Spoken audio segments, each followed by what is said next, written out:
Great to see you all. Welcome. If you're outside and you can hear me, come on in, grab a seat. Welcome, welcome. If we have not met yet, my name's Jessica Rollison. I'm part of our staff team here at Redemption.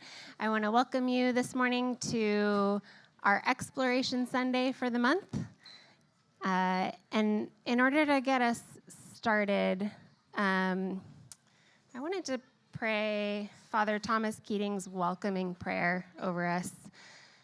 This just, for some reason, felt really appropriate for the morning. Would you, if you feel comfortable, maybe close your eyes, open up your hands, and let's just welcome the Spirit of the living God this morning. Welcome, welcome, welcome. I welcome everything that comes to me today because I know it's for my healing. I welcome all thoughts, feelings, emotions, persons, situations, and conditions. I let go of my desire for power and control. I let go of my desire for affection, esteem, approval, and pleasure. I let go of my desire for survival and security. I let go of my desire to change any situation, condition, person, or myself. I open to the love and presence of God and God's action within. Amen. Well, again, welcome. So glad you're here.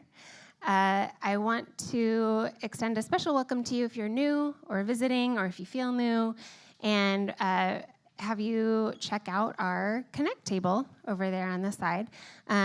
We'd love to get in touch with you. So if you have anything you want to share with us as our church staff team, or if you just want to say hello, you want to get connected, fill out one of these Connect cards and one of our staff will get in touch with you and get you connected into the life of the church. We'd love to grab a coffee with you, hang out with you.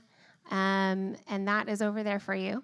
While you're over there, I do also want to remind you that we are continuing, throughout the summer, we'll be continuing our practice of giving and receiving.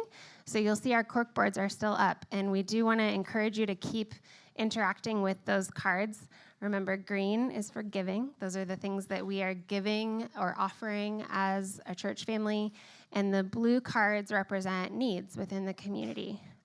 We've had a dream for a long time to be the kind of church of which we can say there are no needs among us. So in order to do that, we are really leaning into vulnerability and expressing the needs that we have. So we do want to remind you to just occasionally go check those out. Scan through the board, and if you see a need that you might be able to fill in some way, you can take that card, maybe take a picture of the person's contact info on the back, and then reach out to them. I also want to say, when you do that, it doesn't mean that you're taking full responsibility to meet that person's full need, but you can be part of the mutual giving and receiving that's happening within the church family. So thank you all for both your generosity and your vulnerability in continuing that practice. Okay, today it's June somehow, and it's Exploration Sunday. And on the first Sunday of the month, we set aside time to exercise our spiritual curiosity together, to hopefully walk away with maybe even more questions than answers, and continue to wrestle with the themes that we are exploring. And we often invite a special guest to come and help us with that. And this morning, I'm so stoked because we have fan favorite Tim Gombis in the house with us. So we're excited to have Tim here. He's been with us a few times. Tim is a professor of New Testament interpretation, right, at Fuller Theological Seminary. So dude's legit. He's got full handouts on the pages. I'm really excited for our time with Tim this morning, so we'll hear from him in just a bit. But before we get into that, I wanted to alert you to some things that are happening in the life of the community. So first up, tomorrow night is the Hub at Denise and Barry's house. The hub is, Mike's excited. The hub is a space for people who are new or feel new. Maybe you're not plugged into a community group yet, or just looking for a way to make more friends, meet more people in the church family. So the hub is a great space to do that, and you can still RSVP. Chat with Mike, and we'll see you tomorrow night. Next up is VBS. This is coming up so soon for our 3-year-olds up through 3rd graders. And we'll be at Schiffer Park again this year. So this is June 16th through 19th, of Monday through Thursday, 9 to noon. And we're going to be learning about the life of Jesus together and having so much fun doing it. So you can still sign your kiddos up if you haven't done that yet. And it's a great space to invite a friend or a neighbor. So we want to make sure that you get everyone dialed for that. And then super excited for this. In the past couple of years, we've done like a post-VBS celebration with a big pizza picnic in the park on the Friday following VBS. And we've also done like a huge all-church family picnic. This year, we are combining those two things into like one massive, epic celebration. So this year, Friday, June 20th, we're going to do our all-church family picnic from 5 to 7 at Schiffer Park. We'll be celebrating VBS, hearing from the kids about what they learned, having so much fun, but we need to know if you're coming. So scan that QR code. You can sign up to bring a side dish or a dessert. The church will be providing kind of the main dishes for that, but we're going to have so much fun together. So make sure you sign up or RSVP for that. And then in July, we have our kids and youth camps also coming up. So if you have a kid who is entering 4th grade or above, go on our website to check out the details for those camps as well. We also have Creative Commons coming up. Come on, guys. Like, it's exciting. Creative Commons. This is such a fun space for the creatives in our church family. Even if you maybe don't consider yourself a creative, but you would like to come and be in a creative and worshipful space, we do these gatherings where we give our worship team a chance to practice and jam together, but then you can also come with whatever your art is. Maybe you want to draw or paint or write. This is a great space to just come and be among other creatives and to practice your creativity in a worshipful environment. So we also need you to RSVP for that so we can make sure we have enough dinner. So sign up for that. And June 28th, so the end of this month, ladies, we are going to do a cooking demo at my house. So I'm excited for that. Come cook with me, and we will be hanging out and doing a couple of like brunch dishes, and just hanging out and enjoying each other's. Yeah, right? It's going to be great. So if you would scan the QR code, you can also RSVP for that. So we know that you're coming. Lastly, giving is a part of our worship here at Redemption. It's one of the ways that we practice this radical release, releasing our comfort and our control and opening ourselves up to what the Spirit of the living God is doing and how God is at work. So I thank you for those who are continuing to give faithfully. And there's a couple ways that you can do that. You can give it at the Connect table or online. And thank you for continuing to give generously to the work of this church family. All right. That was a lot. You still with me? Okay, last thing.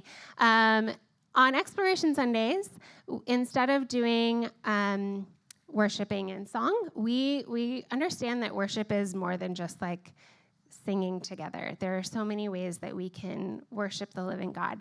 And so on the first Sunday of the month, we make space to kind of expand our understanding of worship by highlighting a creative in our community, and hearing from them about how they use their art or their creativity to worship God. And you've noticed probably that our gallery wall of family portraits of open hands has been slowly transforming through the year. And so this morning, I want to invite up Devin Rexinger, one of our artists in residence. And Devin was one of the actually, this was all kind of Devin's idea. I'm just going to brag on you a little bit. It was Devin's idea to take these images. Like, I had this thought of like, oh, let's have all these images of like open hands to symbolize radical release. And then Devin had the brilliant idea to like let the gallery slowly transform over the course of the year to kind of further represent this idea of release. So Devin was one of the first artists to take a piece and transform it. And I'm going to stop talking and let her talk about her art. Okay, I always get real nervous being up here. I talk to teenagers a lot, but y'all are way scarier.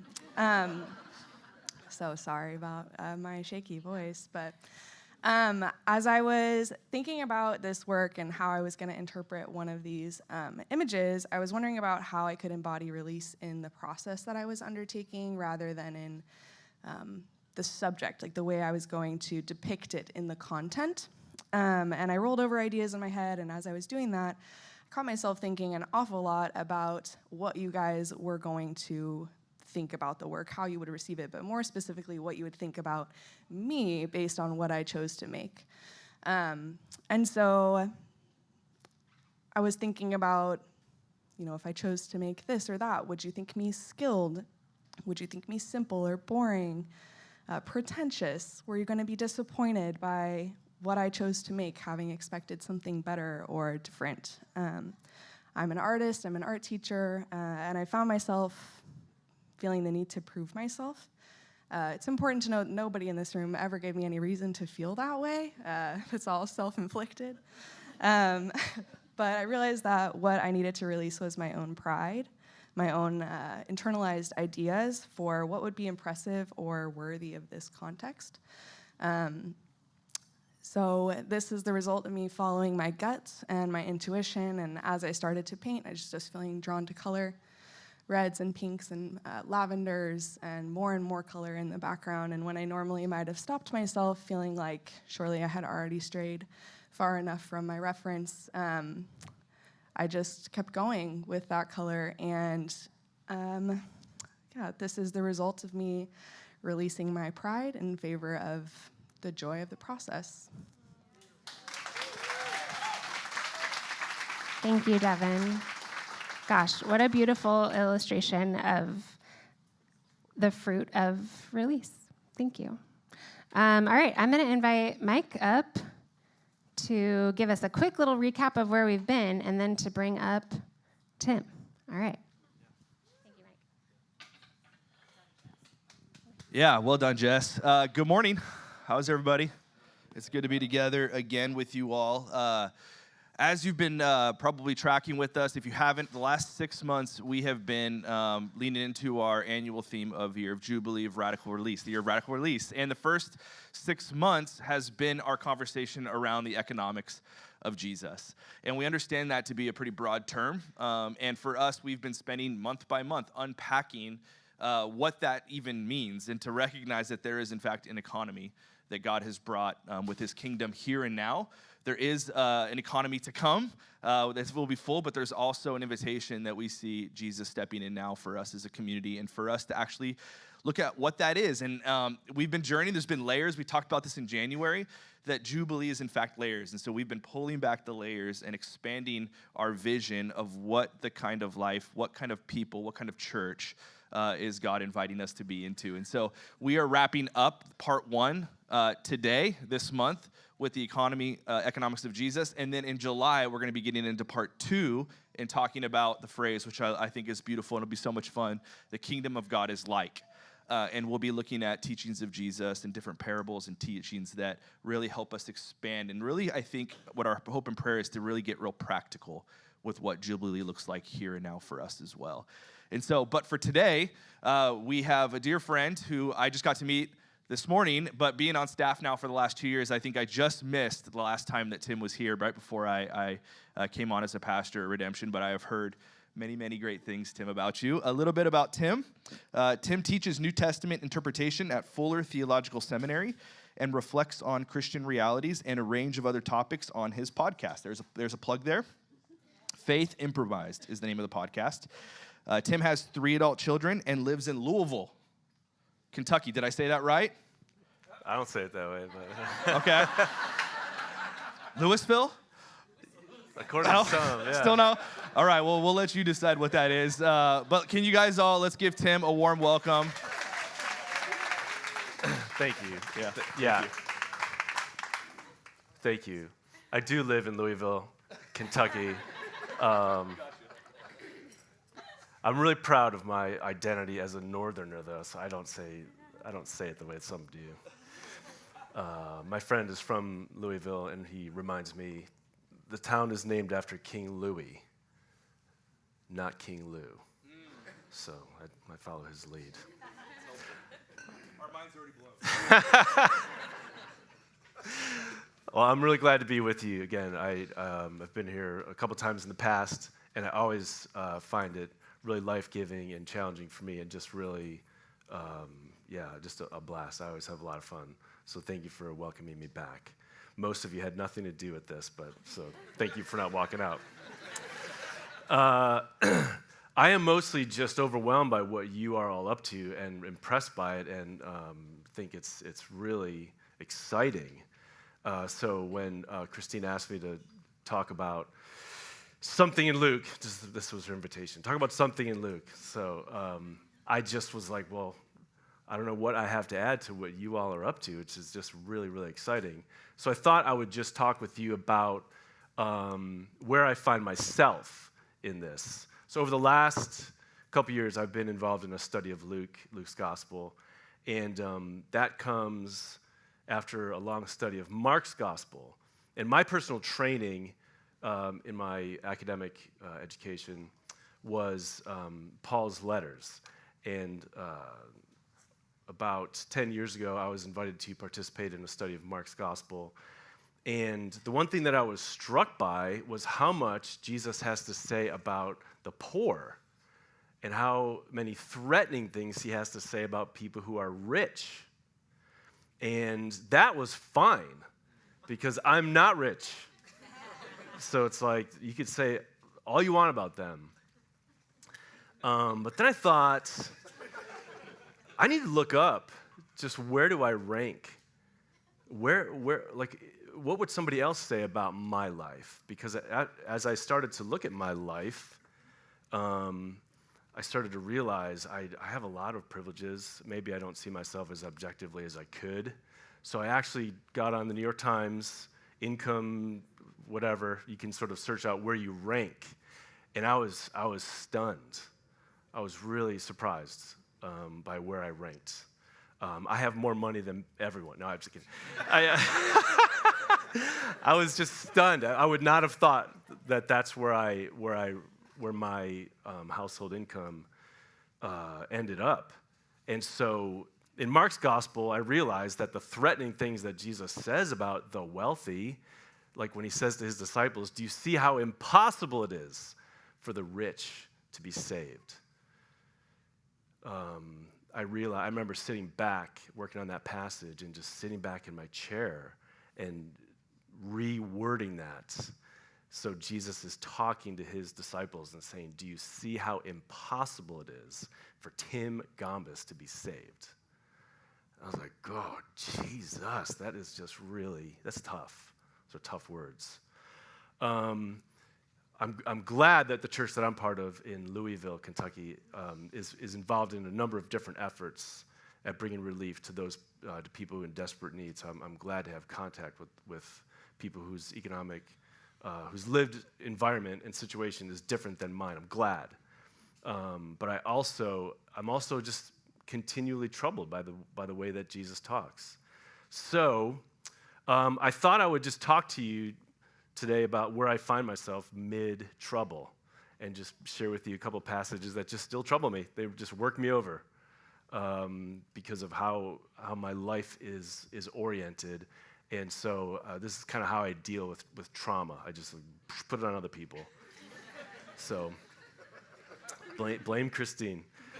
But I love this term, Jubilee economy. It's not mine. I got this from an Old Testament scholar. The Jubilee economy, and you probably have used this.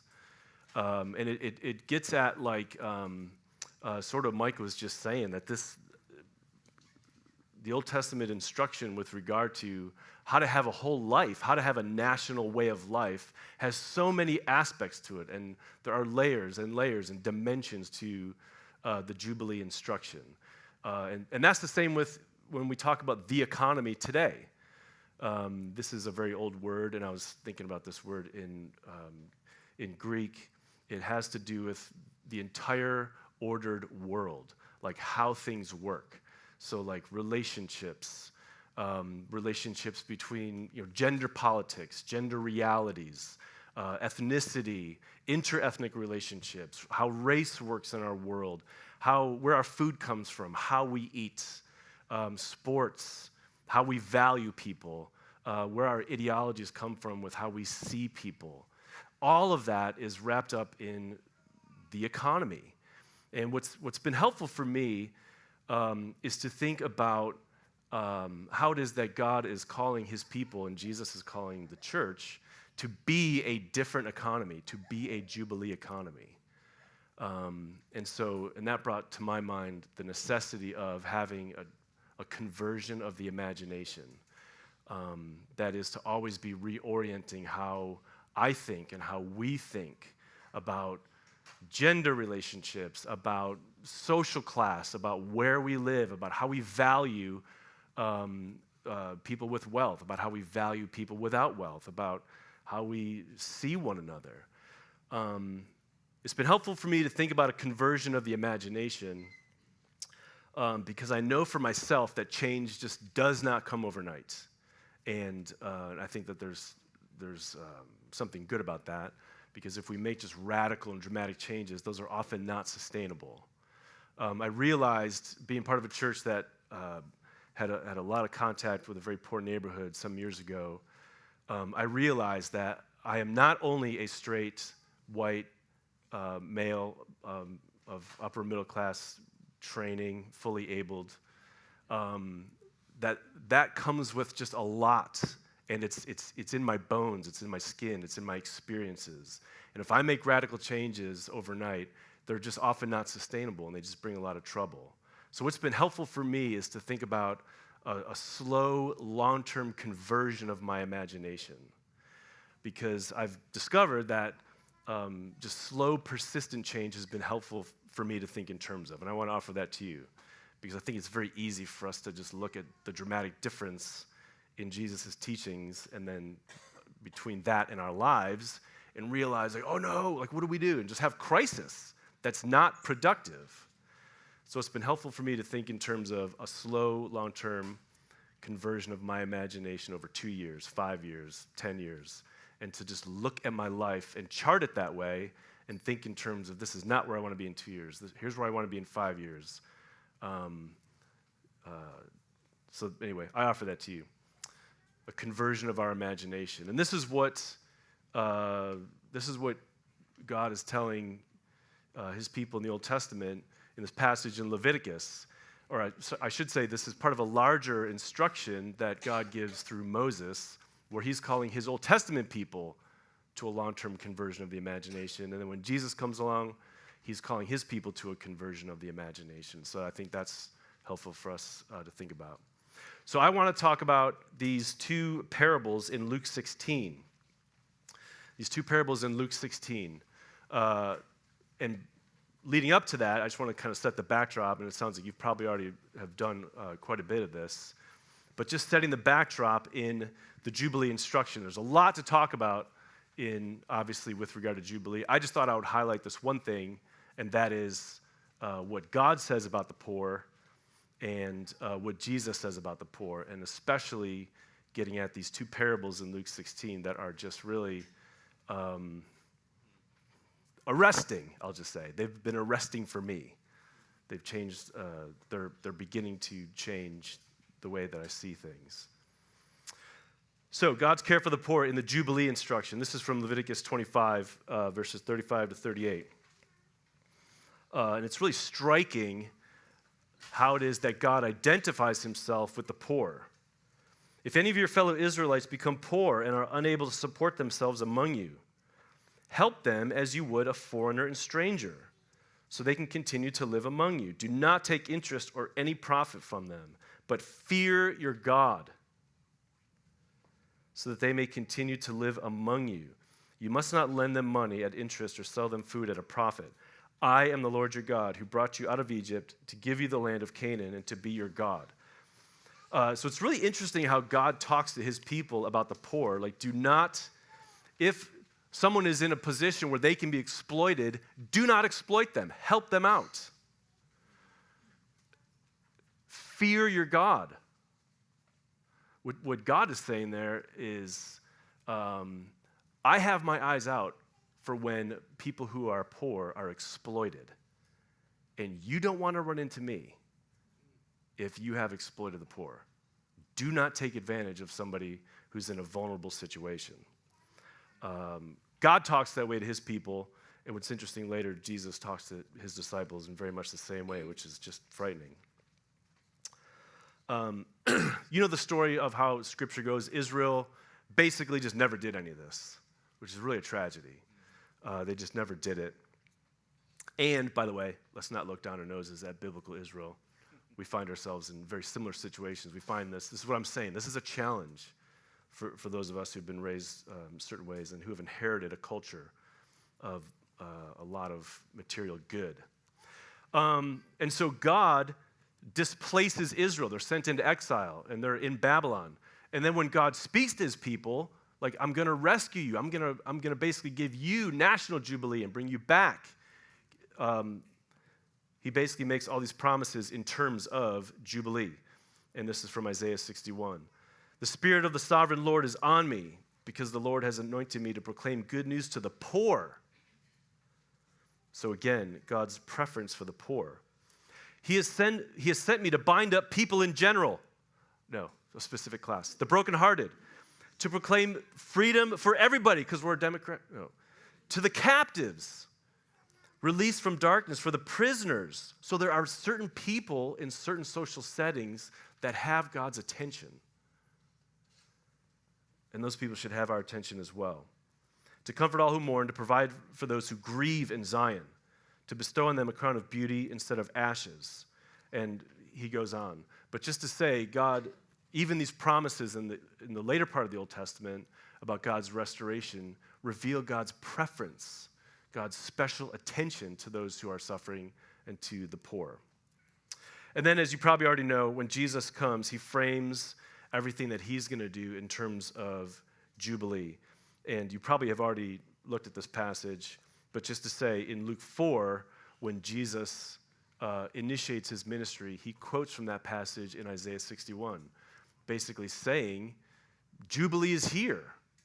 And Jesus' ministry is all about proclaiming good news to the poor. He has sent me to proclaim freedom for the prisoners and recovery of sight for the blind, to set the oppressed free, to proclaim the year of the Lord's favor.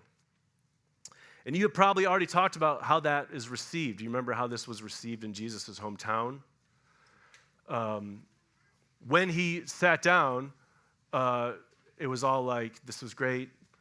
The people in his hometown, golf clap. It was really well received. But then Jesus starts to press his agenda that this is going to look like favor on the people that you all don't like. And throughout Luke's gospel, Jesus' main agenda is to build a radically inclusive community that runs across the lines of ethnicity, race, gender, and social class. And a lot of people get upset about that. And that's pretty much the long-term teaching of Jesus, is he just, every social class that whoever we is don't like, Jesus is bringing them in among his people. And it's constantly an offense. And so the one that I just want to focus on is the poor. Because this is just, like I said, this is just really, it's relentless in Luke, and I want to just show you how this happens. In the Beatitudes, when Jesus is giving his sermon on the plain in Luke's gospel, very similar to to the Sermon on the Mount in Matthew, Jesus prioritizes the poor. Blessed are you who are poor, for yours is the kingdom of God. Blessed are you who hunger now, for you will be satisfied. And then Luke goes one step beyond Matthew, and he includes these woes. Just really inconvenient. But woe to you who are rich, for you have already received your comfort. Woe to you who are well fed now, for you will go hungry. And like I've said, I fall into that latter category socially. And so Jesus' words are just arresting. A little bit later, John the Baptist, who's in prison, you remember this passage in Luke 7? John the Baptist is in prison, and he sends this message to Jesus: are you the one we should be waiting for, or is there someone else? And that message to Jesus is a little bit sarcastic, because John is saying, Jesus, you're the Lord's favor stuff. I'm in prison. I'm not feeling the Lord's favor here. Are you the one, or should we be waiting for someone else? And Jesus sends this message back. At that very time, Jesus cured many who had diseases, sicknesses, and evil spirits, and gave sight to many who were blind. So he replied to the messengers, go back and report to John what you have seen and heard. The blind receive sight, the lame walk. Those who have leprosy are cleansed, the deaf hear, the dead are raised, and the good news is proclaimed to the poor. Blessed is anyone, John, who does not stumble on account of me. Privileges and blessings and good things are going to the people that you would not expect in the year of Jubilee. Because even among God's people, God's historic people, they had come to have a deconversion of their imagination so that it became very Greco-Roman. Obviously, God's favor rests on the rich. Obviously, God's favor rests on people in bigger homes. God's favor does not rest on people who are on the street. And even John has had an imagination affected by those assumptions. And Jesus reminds John about the realities of Jubilee. And then, again, just because my imagination has been shaped by my larger culture, just like yours has, and we're all in this together, Jesus' words here are, again, arresting. Because when we imagine providing hospitality for somebody, when we imagine bringing someone into our homes, we imagine confirming our social standing. Like we have people over who are at our same sort of social level. Or to sort of increase in some social status, you want to invite into your home somebody who has more social status, higher social status, right? Just like in the ancient world. Well, Jesus was invited to someone's home. This is a Pharisee's home. And he says to him, when you give a luncheon or dinner, do not invite your friends, your brothers or sisters, your relatives, or your rich neighbors. If you do, they may invite you back, and so you will be repaid. That's your reward. But when you give a banquet, invite the poor. Those are the honored guests. Invite the crippled, the lame, the blind, and you will be blessed. Although they cannot repay you, you will be repaid at the resurrection of the righteous. And this is what I just want to talk about briefly is these ideas build toward these two parables that Jesus tells in Luke 16. This whole idea that at the great day of judgment, the day of resurrection in the end, that is going to be a day when everything is reversed, where the people who are well-fed now will go hungry in the future. And the people who are hungry now will be well-fed in the future. And the poor are going to be honored by God. Because remember, as far back as the Old Testament, God had identified himself with the poor. So in the future, there's going to be this dramatic reversal. And then Jesus tells these two parables based on that dramatic reversal. And they're just really, like I said, really stunning. Jesus told his disciples there was a rich man whose manager was accused of wasting his possessions. So he called him in and asked him, "What is this I hear about you? Give an account of your management, because you cannot be manager any longer." The manager said to himself, I love these internal dialogues in the Gospels. The manager said to himself, "What shall I do now? My master's taken away my job. I'm going to get fired. I'm not strong enough to dig. I've got soft hands. I've always been a white-collar worker." It's me. "And I'm ashamed to beg. I know what I'll do so that when I lose my job here, people will welcome me into their houses." He's shrewd. So he called in one of his master's debtors. He asked the first, "How much do you owe my master?" 900 gallons of olive oil, he replied. The manager told him, "Take your bill, sit down quickly, and make it 450. Then he asked the second, "How much do you owe?" 1,000 bushels of wheat, he replied. He told him, "Take your bill and make it 800. So he's basically setting himself up. He's doing favors for people, knowing he's going to be kicked out on the street. So his master hears about this, which is, I don't know if I would have done this if I had an employee that was cooking the books and not very competent. Anyway, well, we'll stay within the story world. Anyway, so the master commended the dishonest manager because he had acted shrewdly. And then this is where Jesus is going. For the people of this world, like the dishonest manager, are more shrewd in dealing with their own kind than the people of light. So he's talking to his disciples. You people are not as shrewd as people in the world. They set themselves up well, knowing what's coming. If you knew what was coming, that in the age to come, the poor are going to be in mansions, and y'all are going to be on the street, you'd act accordingly. So I tell you, use worldly wealth to gain friends for yourselves, so that when it is gone, you will be welcomed into eternal dwellings.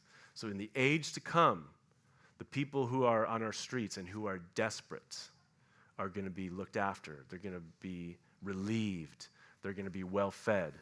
And those of us in this age who have been well-fed and have had our comfort are going to have that desperation. And we're going to be the ones who we want them to know our names. We want them to know our faces.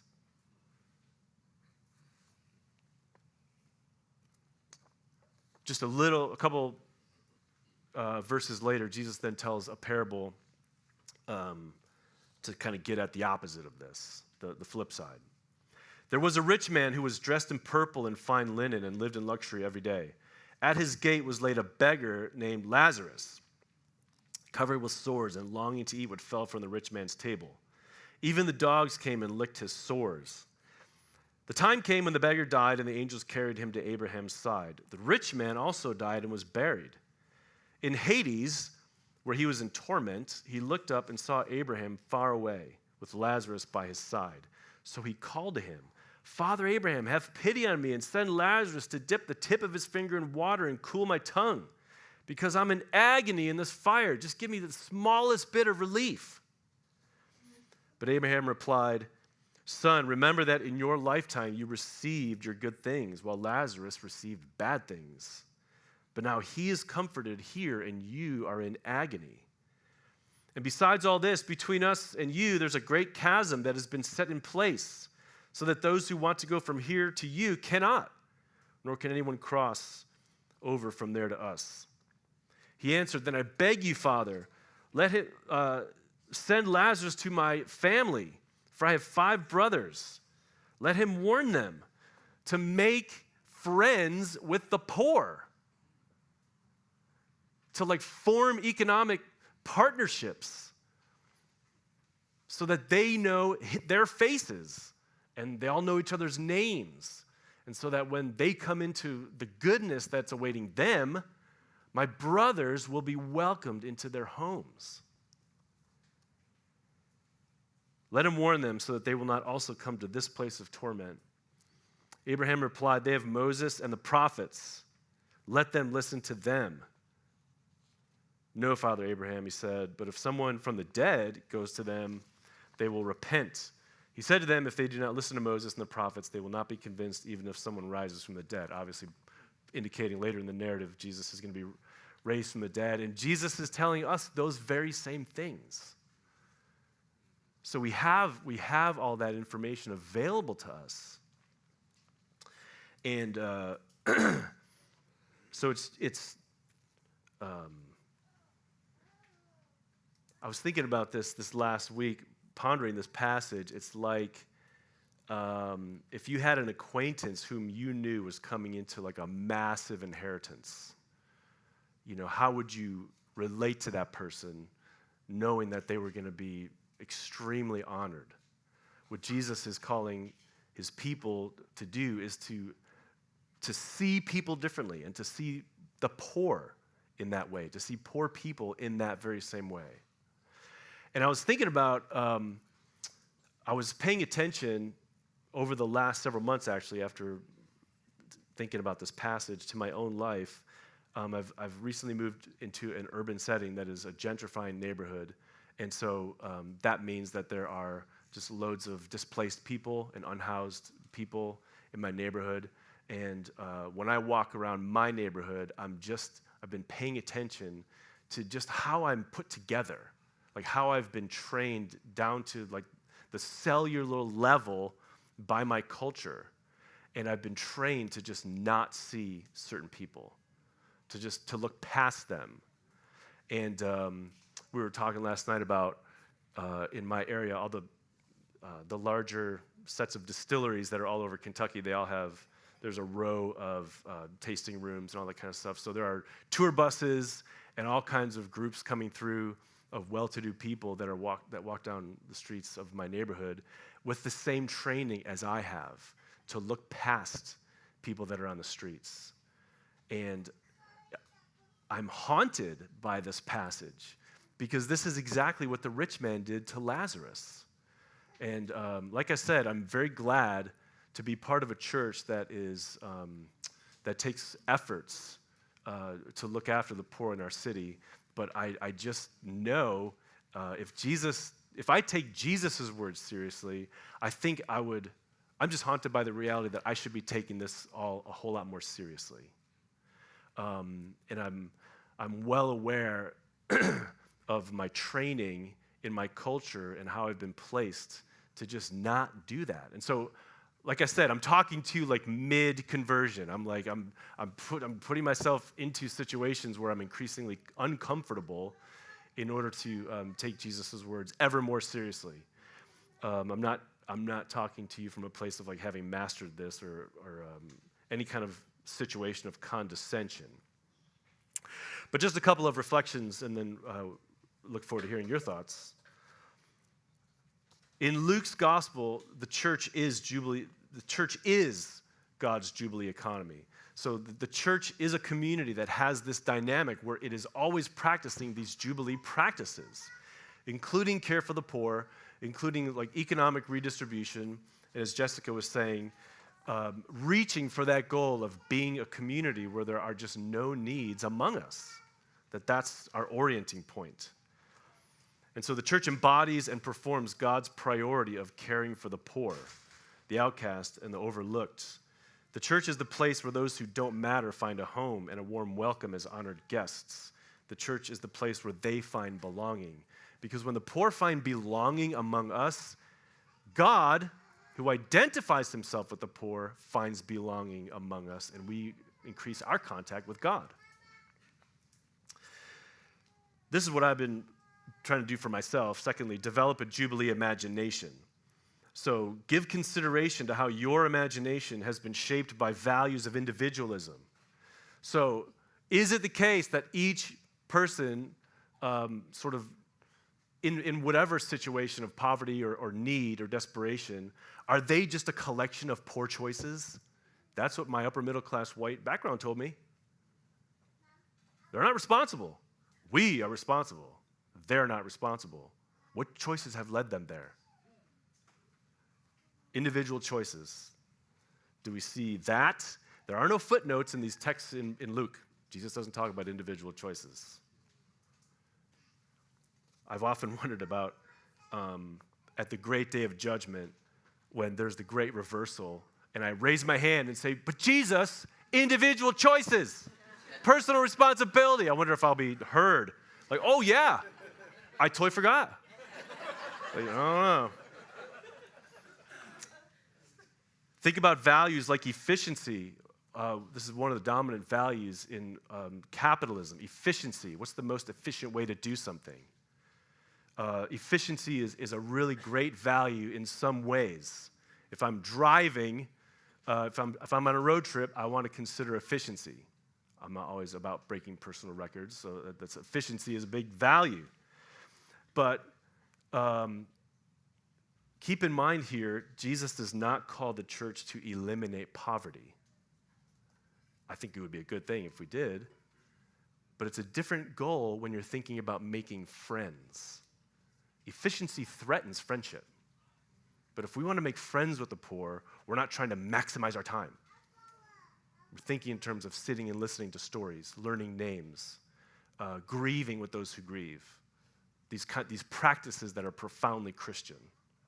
Efficiency's got to be, we have to skewer that and think critically about efficiency. It doesn't always help us. Maximization of profits, pursuit of comfort, pursuit of accumulation, avoidance of contact with the poor. All of those kinds of values and things that we're trained by, give consideration to these things because they affect all of us. And consider how other values, such as belonging or the belonging of everyone, radical inclusion, restoration, the dignity of every human, how can those be higher on our radar? And how can those increasingly orient how we see other people? Get very specific. Learn about poverty in Orange County. I don't know how poverty works in Orange County. I don't know what its dimensions are. I don't know how it tastes like and feels like and smells like, and I don't know how it works on people, but that's your task. How do people fall through the cracks? How are people overlooked? Who are the people that are just one life event away from just falling over the edge? And how can we give them special attention and care? Who are the people without a safety net? And what does it look like? Consider immersive experiences to cultivate compassion for the poor. I'm very sensitive to smells. I'm very sensitive to a lot of ways that I have been acculturated into my environment. And it's been a great set of experiences that I've had over the last 15 years or so, putting myself into uncomfortable social situations that just get me used to spending time around the people that Jesus calls me to spend time around. It's critical. But you can consider immersive experiences like that to sort of broaden the horizons of your imagination. And then also consider creative, measurable, achievable steps that you all can take to embody God's heart for the poor. And it sounds like it's been really exciting to hear about the efforts that you are all involved in. But like I said, there's something about American dreamism and super positivity that makes us want to shoot for the stars all the time, and then we sort of just deflatedly fail, and then we just kind of move on to something else, and we forget what we're all about.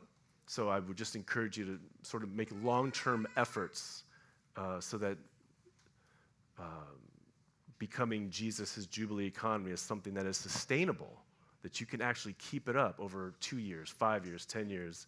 And so this is not only a one-year theme or something like that, but becomes a multi-generational set of practices that not only generate the enjoyment of God's presence among you as a community, but have a spillover effect so that God's blessing reaches beyond the walls of redemption. You want to have some discussion, Mike? Yeah, you ready? Yeah, let's do it. Can we thank, check, there we are. Can we thank Tim? We just did. Thank you, Tim, for your thoughts. And I guess just to speak for a minute to that, I think just in terms of hearing these passages and hearing the words of Jesus, immediately like the word convicting comes to mind. And just even sitting with that a little bit, I know that's maybe not a word that we like to talk about or say out loud that often in church, because it can mean a whole host of things. But just sitting with that word, I'm like, this feels really convicting. And then also just feeling the nudge of like, that's the Spirit's work in our hearts to really open our eyes up to what he's doing within us. And then the second sense I had with that convicting was I felt this nudge in my own heart of like fear, like I'm doing this wrong. And that's not the Spirit's work in our lives. And I just think there's something to pay attention to that, of what God's doing, how he's opening our eyes up to things. We talked about Matthew 25 last week, right? Like that passage where whatever you did for the least of these brothers and sisters of mine, you did it for me. And so we just want to kind of unearth some things, I think, in this and kind of talk and share. And maybe you have some questions to throw out. This is a space for that, for us to wrestle together. And Jess is going to be floating around with a microphone somewhere. Jess, are you here? There she is back there, sorry. But I don't know if there's anything you want to jump in and kind of kick us off with. No, normally I'd have a ton of questions. I'm sitting here processing as well, too. So I'm not sure I was the correct person to put up here on the panel as well, too. But no, I'm curious to hear what you guys have to say as well, too. So we'll just jump into questions. Go ahead, Jess. Yeah, who's ready? Cool. Got it. From an imagination perspective, I thought this might be helpful. And then I have a question I have a coworker who's become friends with a very top level celebrity, and he loves to tell that story because it elevates his social status, and I love to tell that story in proxy because it second, third degree elevates my social status. So I'm even thinking what if I love to tell the story of this woman, Miss Matthews, I met, because one day she'll have a palace, and you should know her, and you should know about her. I like your word arresting. I haven't heard that phrase, and it's challenging to me. And my question to you, Tim, is I know the last shall be first, and the first shall be last. I'm very well acquainted with that phrase. I've really bought into this idea of heaven and eternal life as this great equalizer, but I've left it at that, and this notion that it's a reversal economy for eternity is very new to me, and I'm wondering where do I point to that? Is that not true? Is that, why do I believe that? And I feel like I'm not alone, and heaven's just a great equalizer. We all have palaces. Yes, the poor's now at my status, but they're not above me for eternity, because if they were, I would be living differently. Yeah, totally. I would just point to that past. I've thought the same thing. I thought the same thing, that I've thought in terms of the church being a place where there's this thing happening where the last are being made first, the first are being made last, and it's that's a call from Jesus for us to get in on this dynamic where we're all sort of being reset so that we are all siblings. I think that's a good way to be thinking about our lives here and now.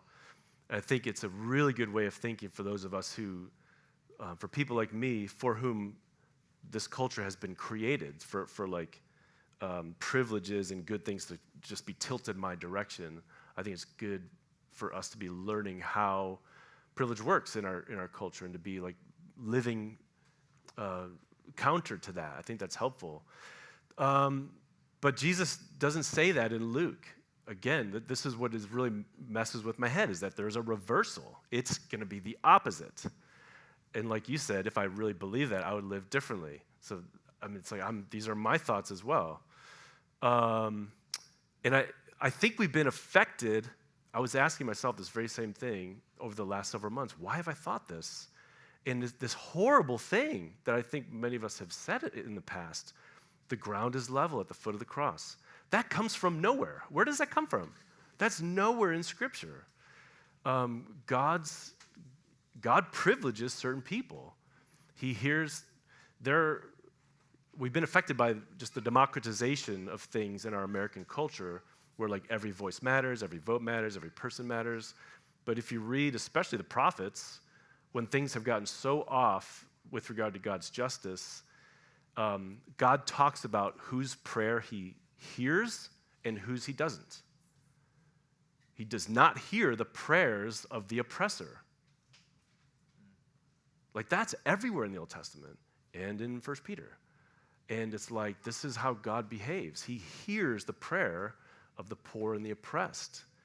And it's like, again, I've come recently in my studies to the Gospels, but there's this passage in Mark, and I think it's in Luke as well, where Jesus is basically saying, look, there's like, I just imagine there's like hubbub among the disciples, and he just like, look, you want to really piss me off? This is what he says, like, you want to know how you will die the worst possible death? Like, have a millstone tied around your neck and be drowned in the middle of the sea. Since that's Bible talk, we don't really hear what that means. Like, in that culture, you will not have a burial, which is super shameful, and drowning is just awful. Like, that's going to happen to you. Like, you will wish that happened to you rather than meet me on the day when I judge if you have mistreated the poor.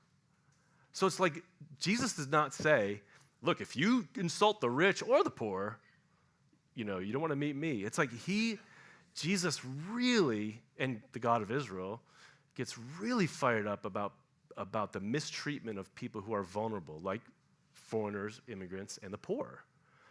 So, like the democratization of our culture has affected our way of thinking as Christians, where it's like, no, everyone matters the same. And it's like, that's not really true. Jesus doesn't taught that way. So those of us who have comforts and privileges would do well to be specially attentive to the people who have Jesus' ear. And so, like, the dramatic reversal in the future, like, I'm still thinking about that. It's really, we talked a little bit about that last night. Like, what does that look like? Because I sure as hell don't want to be shut out. I don't want that. I don't want to be desperate. I've never felt like that. I mean, I've had comforts my whole life. I don't want to be having that kind of desperation. So, yeah, I think that's really helpful. Like, how do I feel in my body when I'm near to someone well-known or who's socially honored? What I've been doing the last couple years, and Mark's gospel did this to me, like, all right, reverse engineer that. When I'm next to this person who my culture says they don't matter, like, that's how I need to be thinking about this. Like, oh my word, I'm next to this person. Because that person has God's ear. That's someone that I would be honored to have contact with. I'd be honored if they knew my name and if they remembered my face. So how would that change my behavior?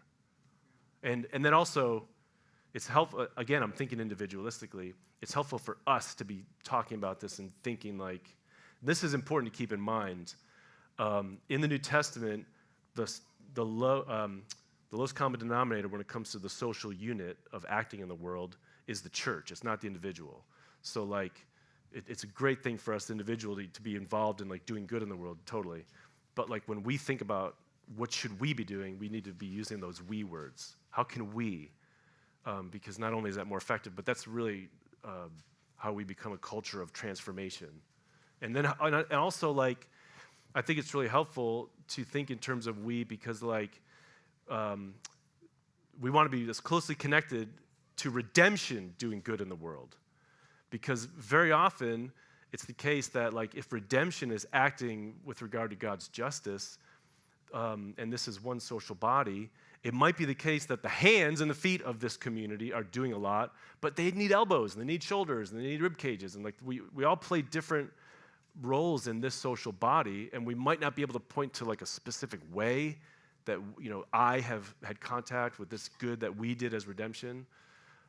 But we're fueling the effort. So I think it's really helpful to think in terms of we, because I can get overwhelmed, and you as an individual can get overwhelmed by the troubles that we see in our world and by poverty. But we can do one or two things as a social body. That's been helpful to me as well. Right back here. Hi. So I just wanted to maybe give my perspective on the passage about the man that came and spoke to Jesus, and he said, "Sell all your possessions and to the poor," or whatever. I think we're looking at it from kind of a Western lens in this situation, and in that context, it was what he was doing was the Jewish law. So he was like fulfilling all of the law, right? And he still didn't feel good in his heart. So that's why he was even asking Jesus this question in the first place. And Jesus is constantly talking about your heart and your heart posture. And so I think that riches doesn't necessarily mean physical riches, because we can't really control the situations in which we're born into, but we can control our heart and how we respond to those circumstances. And he's always talking about being poor in spirit. And so the way that I interpreted that passage is that he was doing all of the right things, and that was the whole point of Jesus, was that you can't do all the right things and still have the right heart, like, without him. And so by coming and fulfilling that and him doing it perfectly, like, he showed us the way. So I don't disagree with you or anything, like, but I just want to, like, think more from a Jewish perspective. Like, he didn't feel good in his heart. And so that's why Jesus said that. If you desire to be perfect, sell all you have and follow me. And I just want to shout out, like, my own family. Like, I was born into a lot of privilege, but that was because of generations of hard work. And those people in my family are extremely generous and poor in spirit. And, like, my dad, for example, even though he has wealth, he is the most generous person I've ever met. And he humble about it. Like, no one would, like, he's not going to get up here on a mic and say that he's giving money out, like, to people, but he is, like, and I think it's more of a heart thing than it is like I don't want to fall into shame, I guess, in my spiritual walk. Like, oh, well, if I don't live poor, if I don't, like, because then that goes back into doing and law and, like, the actions versus the heart posture and the relationship with God and the fruit of that relationship with God. Does that make sense? Sorry, not really a question. I just needed to say something. Yeah, I mean, I'll just hit that for a second. I mean, I appreciate you sharing that, and I appreciate that perspective as well. I think that poor in spirit, though, we love as the American church to emphasize that, and I think that's kind of Tim's point, is that we've sat culturally, and this is what we've been trained to, like, focus on that. And I think the things why I think everyone in this room, myself included, has been captivated by this Jubilee thing is because we're doing something different, which is addressing the actual, like, financial economic side of it, which is not talked about, or at least not talked about frequently, right? And so that is 100% important, the spirit side. But I think that is talked about a lot more than this side of it. And there is a balancing act to that, I think. But that's what we're trying to get after. That's why we're pushing to really radical things we talked about. Like, what would Jesus be doing? He would be doing the most radical thing, which is paying off credit cards. Like, that's the most tangible thing we could think of that showed recklessness and reckless love. And that's what we're doing. And so it's like, yeah. And so I think that's kind of where we're at. But yeah, I mean, I wouldn't disagree with anything you said at all. It's beautiful, and the generosity is absolutely critical, and both sides of that are beautiful. Yeah. Can I just add to that? Thank you for saying that. I really appreciate that. There's nothing good about shame. There's nothing helpful about shame. Is not productive of anything. So I really appreciate you saying that. Yeah, shame and guilt don't do any good for us. I feel that.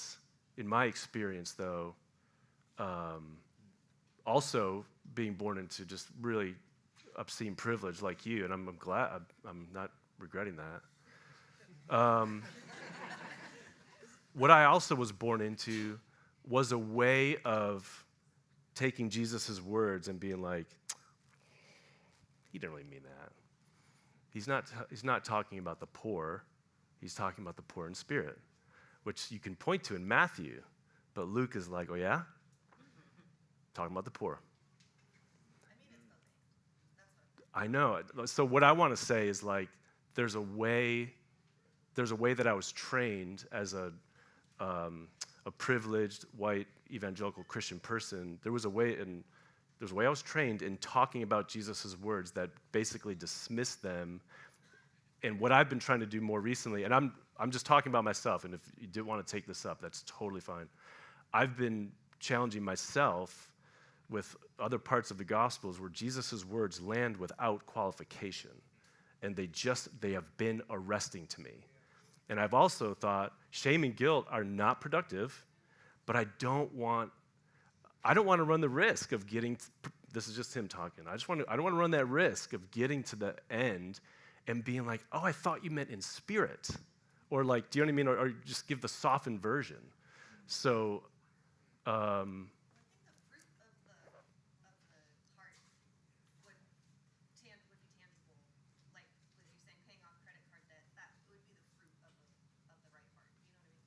I do.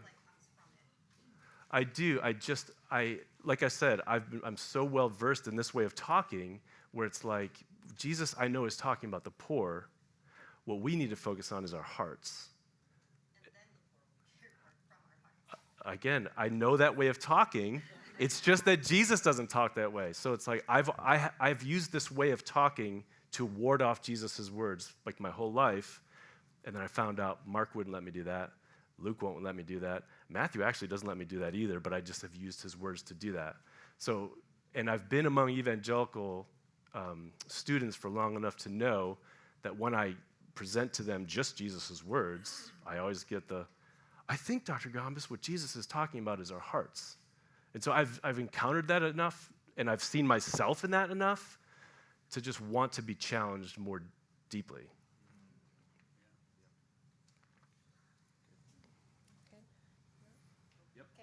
Okay.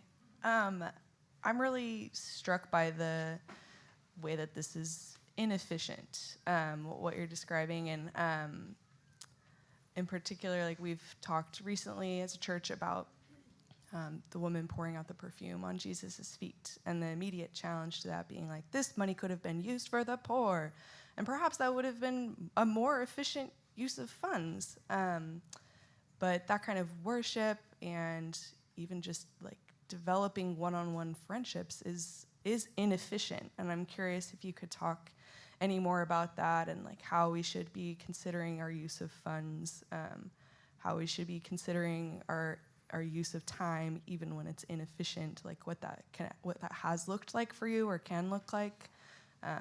Because I do think we often hold efficiency as a highest good. I don't know that it's hard to get away from that in America. So yeah, I'm just really more curious about that aspect of your thinking. Yeah, that's a great question. I was part of a church for a while that we had 12 families that were banded together to plant a church in an urban area in Springfield, Ohio, and we didn't have staff, and we really only had money. The reason why we collected money was just to pay rent for the building, and we used money here and there to help pay people's power bills in the neighborhood and that kind of stuff, but money just decreasingly became something that we talked about, and we just spent a lot of time with people and heard stories and just made ourselves available for friendships. And one of the biggest things that we did was a bunch of us kind of just were available for like an after school thing for kids that just weren't looked after. And I think that helped me to think in terms of just like increased personal contact. I do think it's a first go-to to think in terms of what we have as money, so let's write a check or let's do money. And that's not to say anything about the efforts that you all are doing. What I think is also, what I also realized through that experience was that we had the resources of time and just personal contact. And also that was, again, going back to the importance of just not wallowing in shame or guilt. Like we have more, they have less, we should give. But the priority in the Gospels is actually personal contact. And that actually sets up transformative opportunities for us. Like the more that we are, I mean, Jesus says this in several places in the Gospels, but he says, whenever you all, as a community, welcome the least of these, you're welcoming me. So Jesus' presence is attached to people in less privileged situations. And so one of the ways that we changed our imagination was to think in terms of the presence of God is located in these places with these people. And so if we wanted contact with God himself, we would go there and like hear stories and share our stories and invite them into service with us. So, and recognizing the temptation to fall into like white savior complexes and paternalistic, top-down efforts, we began focusing our efforts on mutuality and invitation into participation with and solidarity, so that we weren't falling into paternalism. So a lot of that was time intensive, taking, planning to spend a day with a person to pick him up, bring him into his parole meeting. I mean, just a lot of different things we just never found ourselves doing, and they were all time intensive and not as money intensive as we would have thought. So I think that efficiency can often work against us. Like, efficiency is a value, but it belongs in certain places. It's become dominant in our imaginations, and it has to be criticized, or it has to be thought about critically. Yeah. For sure. We have one more, time for one more. We'll come over here. Oh, who hands? Let's see who sticks their hand up the highest. We have like half committals going on. Okay, Morgan. Morgan wants it. Final word.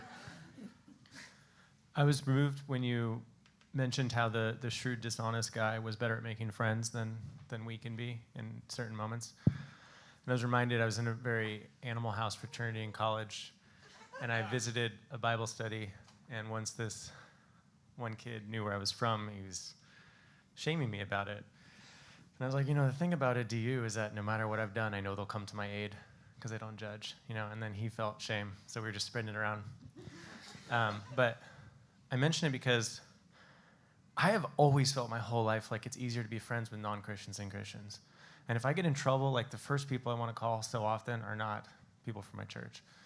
And I'm curious what you think it is. And I think a lot of people have had that experience. Certainly lots of people outside the church have that sentiment. And I wonder what you think, like, if there are unique barriers for us to make friends in the way that the dishonest guy shrewdly did as a church community. Like, has it been hard? Like, are we just inherently judgy, and why is that? Do you know what I mean? Like, how can we break down the walls internally just to be better friends and just to be able to support people without all the layers, Or do we just have to get over it? That's, again, it's like steering clear of shame. I like to think in terms of, like, we inherited ways of thinking about being Christian. So we didn't generate it. We're not bad for being caught up in a shame-based social dynamic. But I think that, especially in America, but I think this is global. I mean, I've talked to global Christian people elsewhere. I think there's a way of falling into Christian practice and Christian imagination whereby we all think that we have standards to uphold.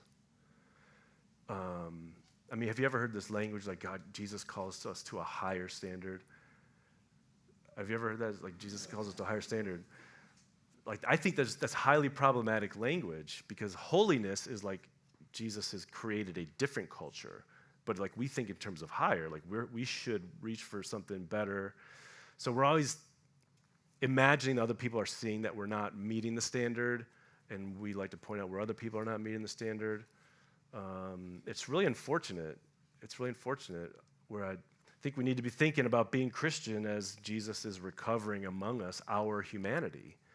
And that means learning the skills of vulnerability, learning the skills of showing up as a friend, learning the skills of,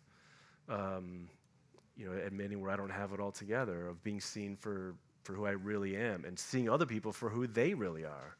So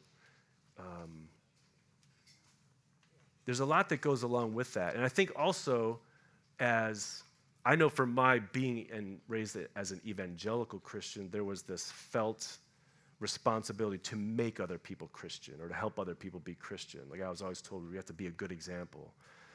So, like, be a good example. The way that worked on me was, I am being Christian for other people to be affected. Does that make sense? So, like, I don't want you to be affected badly, so I have to actually put some guards up. I don't want to be seen as having faults and failings. So what I've come to see is, like, I'm being Christian for me.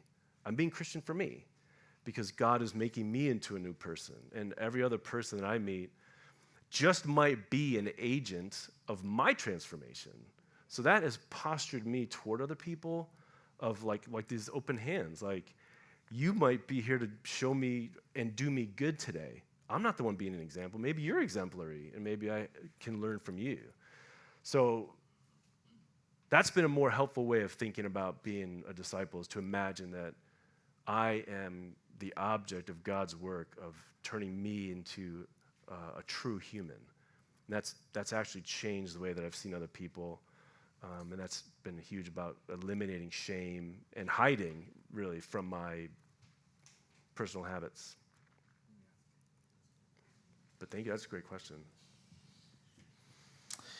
Our time has come to an end. I think I'm so grateful for a space that we can come together where we can wrestle with the Word of God, where we can bring our questions, where we can bring our disagreements, recognizing it's just beautiful mosaic to that is redemption. And so thank you. You want to continue to have these conversations. I know whether you're getting coffees or if your community groups are going through the summer, whatever it looks like to keep these things going, keep wrestling. I know that's the challenge often in these spaces. It's tempting kind of just to leave and not think about it again. And so let's continue to wrestle with what God's stirring up in Jubilee within us. And so let's stand together. We will close our time with the Lord's Prayer as our benediction. And so let's turn our eyes to the screen and let's say this prayer together.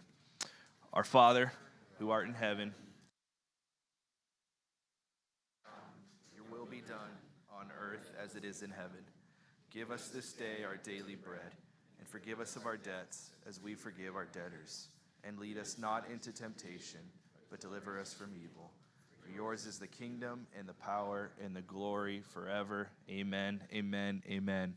All right, Redemption, have a great week, and we'll see you back here soon.